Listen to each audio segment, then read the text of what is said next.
Wishing you all the best, wishing you all the best. आप सब लोगों के लिए मंगल कामनाएं। और सुबह मैंने वीडियो अपलोड की थी, बनाई थी। अब फिर एक जो है टॉपिक का मुझे अच्छा लगा तो मैंने कहा चलो बनाते हैं। अभी मैं पेपर पढ़ रहा था, न्यूज़पेपर दैनिक जागरण।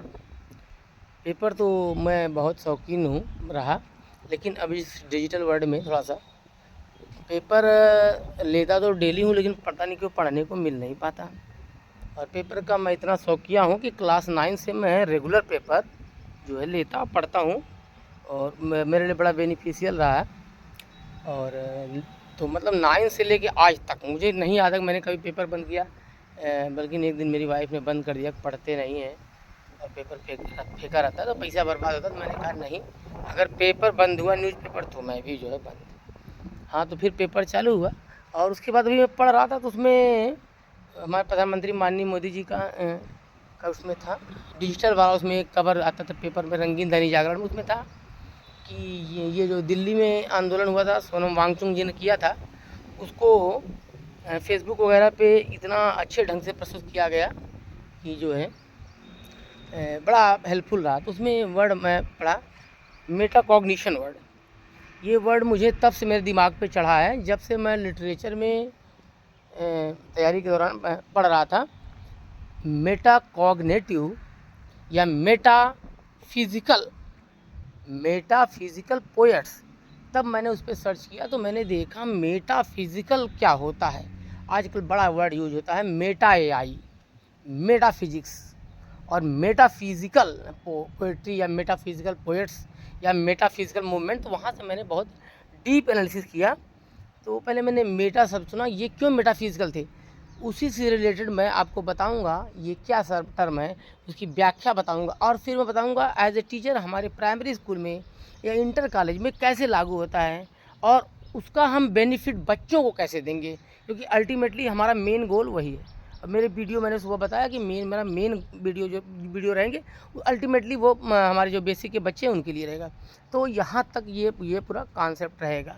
तो जो मेटाफिज़िकल पोएट से क्या थे, लिखते थे पोएट्री, तो फिजिकल वर्ड के बारे में, चाहे उसके फादर रहें जॉन डन और उनके साथ रहें जॉन डन और लवलेश करके एक पोएट, और ठीक है, तो और भी ऐसे नाम थे जब याद।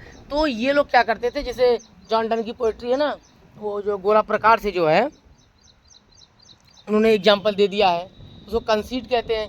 फिर उन्होंने लिखा है फ्लिया पोएम, उसने एग्जाम्पल दिया है कि एक मच्छर आता है, वो प्रेमी को जो है काटता है, एक बार प्रेमिका काटता है, उससे दोनों मिलते हैं। मतलब ये लोग पोइट्री को मेटा बना देते, फिजिकल वर्ड से इतना ऊपर ले जाते थे कि वहाँ फिर आत्मा परमात्मा की बात आ जाती थी, डायरेक्ट ज़मीन से आसमान। तो रीडर को पढ़ने में भाई दिक्कत होती, लेकिन लिखते थे पोइट्री चली। तो कुल मिला के बाद में इसको क्रिटिकल आलोचकों ने, टी.एस. इलियट वगैरह सब लोगों ने आलोचनाएँ भी की। तो वहाँ से मुझे लगा कि मेटाफिजिक्स था। मैंने वर्ड, तो जब मैं वर्ड पढ़ा था मेटाकॉग्निशन और कॉग्निशन, तो मैंने उस पर ध्यान दिया, उसको रिलेट किया। तो देखिए एक वर्ड है कॉग्निशन। कॉग्निशन माने क्या होता है, समझना। कॉग्निटिव वर्ड बहुत यूज हो रहा है, और जीन पियाजे की थ्योरी लीजिए, सब हर जगह ये वर्ड यूज हुआ है, ठीक है, जहाँ पे मेंटल थिंकिंग की बात आती है। और ये कॉग्निटिव वर्ड मैंने MBA में पढ़ा था, वो भी साइकोलॉजी में ही था, तो वहाँ से परिचित आ रही 15-20 साल से इस वर्ड से मैं परिचित हूँ। तो कॉग्निटिव मैंने सोचना, थिंकिंग, और मेटा कॉग्निटिव क्या है, थिंकिंग अबाउट थिंकिंग, सोचने के बारे में सोचना। इसका मतलब यह हुआ जो हमने सोचा वो कितना सही है, वो कितना सही है। तो अब हमको इस पे बात करनी है। मैं जो है ये डायरी रखा हूँ, देखिए आप लोग डायरी दिख रही होगी, इसमें मैंने कुछ फैक्ट्स वगैरह लिख के लाए हैं कि मैं आप लोग को दिखाऊं। चूँकि बोर्ड तो है नहीं, इसलिए एडगर डल के अनुसार कोई चीज़ देख के सीखेंगे तो और अच्छे सीखेंगे। थोड़ा सा मैं उन चीज़ों पे कुछ टर्म भूल ना जाऊँ, इसलिए इसको लिख रखता हूँ डिटेल में, ठीक है। और आप लोग देखिएगा, मैंने जो है नोट्स बनाया उसको मैं आपको दिखाता हूँ, और उसको व्याख्या करते हुए चलूँगा, क्योंकि अगर मैं कुछ बताऊँ और उसका उपयोग ना हो तो न्यू एजुकेशन पॉलिसी के अनुसार वो बेकार है, ठीक है। तो आपको जो पहला इसमें मैं आपको दिखाना चाहता हूँ और उसको बताते भी रहूँगा line by line, step by step, तो इससे बड़ा अच्छा होगा। देखिए आप लोग ये डायरी का ये वाला पन्ना देखिए, दिखाई दिखाई दे रहा है ना। इसमें 2 मैंने वो चिपकाया है, मतलब ये पर्ची टाइप में मिलता है, इसको स्टिक कहते हैं, ग्लू स्टिक क्या है। और तो इसमें पहला आपको दिख रहा होगा, देखिए एक गुलाबी रंग का दिख रहा होगा, पिंक कलर का, और दूसरा येलो। तो पिंक वाले में क्या दिख रहा है, देखिए नज़दीक से, कॉग्निशन। कॉग्निशन क्या होता है, मैं कैसे सोचता, समझता, याद करता और समस्या का हल कैसे करता हूँ।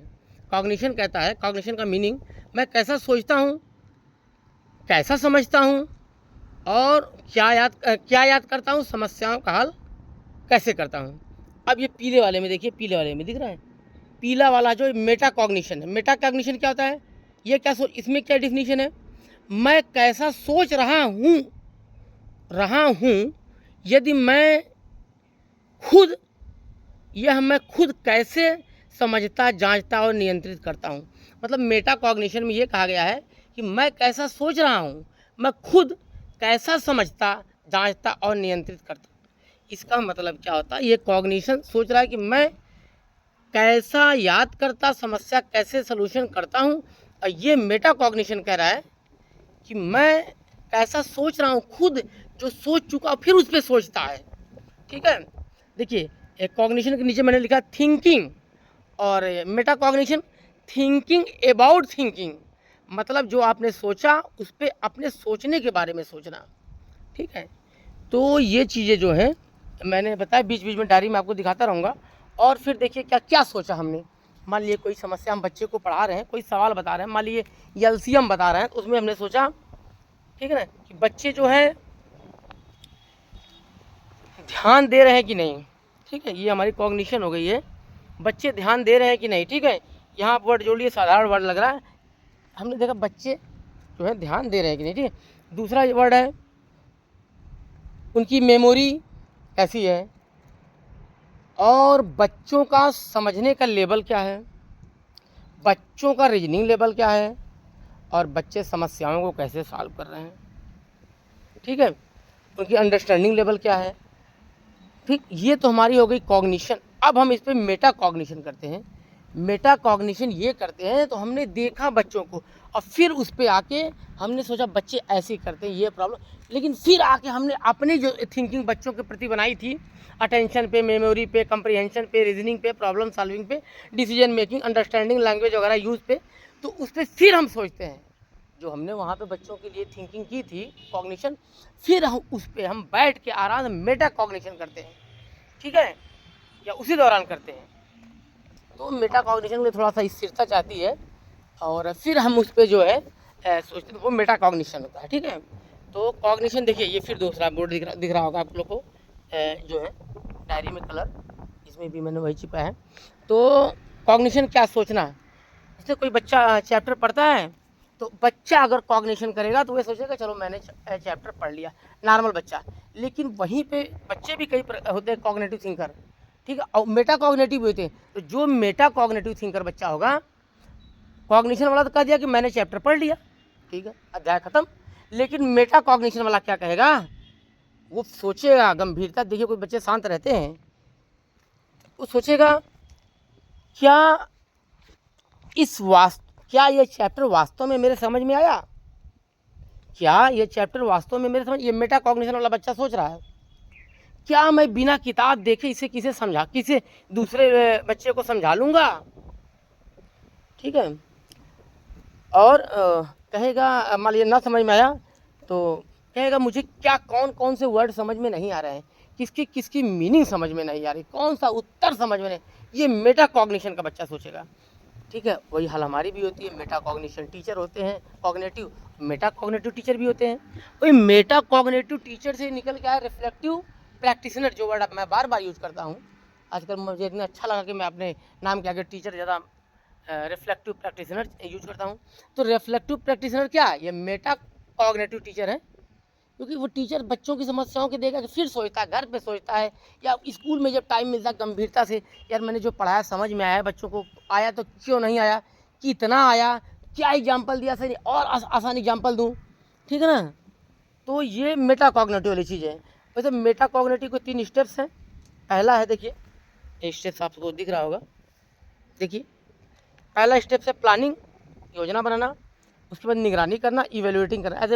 एज ए टीचर अगर बात करूँ मेटा कॉग्निटिव टीचर की, तो मैं पहले योजना बनाऊंगा, किस बच्चे को समझ में नहीं आया, कौन कौन बच्चा समझ में नहीं आया, ठीक है, उसको कैसे सॉल्व करें, उसकी प्रॉब्लम क्या एग्जाम्पल दें, किस आसानी से पढ़ाएं, कौन सा एकदम देहाती मतलब जो उसके लेवल का मॉडल हो एकदम वही बताऊँ, ठीक है। उसके बाद हम जब बताएं तो फिर मॉनिटर करें, बच्चे ने कुछ सीखा कि नहीं, यार मैंने इतना जो प्लानिंग करके आया था, ठीक है। और फिर उस बच्चे से इवेलुएट करें, उससे कुछ पूछें, उसी तरह से टेस्ट टाइप में ले उसे, ठीक, बुला के पूछें, पर्सनली पूछें। तो वो तीसरा स्टेप हुआ। तो ये मेटा कॉग्निटिव का अगला चरण है। 3 चरण है, इसको फॉलो आपको करना पड़ेगा। कौन कौन है? प्लानिंग करिए, मॉनिटर करिए, इवेल्युएटिंग करिए। ये मेटा कॉग्निटिव टीचर भी होता है, मेटा कॉग्निटिव बच्चा भी होता है। क्योंकि हम लोग अब जो है कॉग्निशन से ऊपर उठ चुके हैं, तो हम लोग मेटा कॉग्निशन की बात यहाँ पे कर रहे हैं। देखिए पढ़ने में क्या है, पहले आपको क्या समझना पड़ेगा बच्चों को। मैंने बोला ना, मान लीजिए आप बच्चों को कुछ पढ़ा रहे हैं, तो पहला बच्चा क्या सोचेगा, प्लानिंग लेवल पे क्या सोचेगा पढ़ने से पहले। अब बच्चा यहाँ पे मेटा कॉग्निटिव है, वहाँ पे टीचर, मैं teacher as a cognitive teacher था, रिफ्लेक्टिव टीचर था। अब यहाँ बच्चा as a meta cognitive student है, और मेटा कॉग्निटिव स्टूडेंट से ही नया वर्ड जनरेट हुआ है। मुझे बहुत खुशी हो रही बताते हुए, मेटा कॉग्निटिव लर्नर। और यही हमारा मोटिव था इतने देर से बोलने का, बताने का, कि हमको बच्चों को, हम तो अपने नाम के आगे लगा लिए हैं 15 दिन से, रिफ्लेक्टिव प्रैक्टिशनर, ठीक है, बहुत अच्छा लगता है। अब बच्चों के लिए मैं एक नया टर्म नहीं दूँ रहा, मतलब बना हुआ है, लेकिन मैं बच्चों के लिए बोल रहा हूँ। बच्चों, अगर मैं reflective practitioner, Meta cognitive teacher हूँ, तो आप लोगों को भी Meta cognitive learner, reflective learner बनना पड़ेगा, और बनना पड़ेगा, और बनाएंगे, ठीक है। तो बच्चों आप लोग को रिफ्लेक्टिव लर्नर बनना है। जब आप अभी रिफ्लेक्टिव लर्नर बनेंगे तो ऑटोमेटिक जब आपका समय आएगा तो आप रिफ्लेक्टिव प्रैक्टिशनर ही बनेंगे।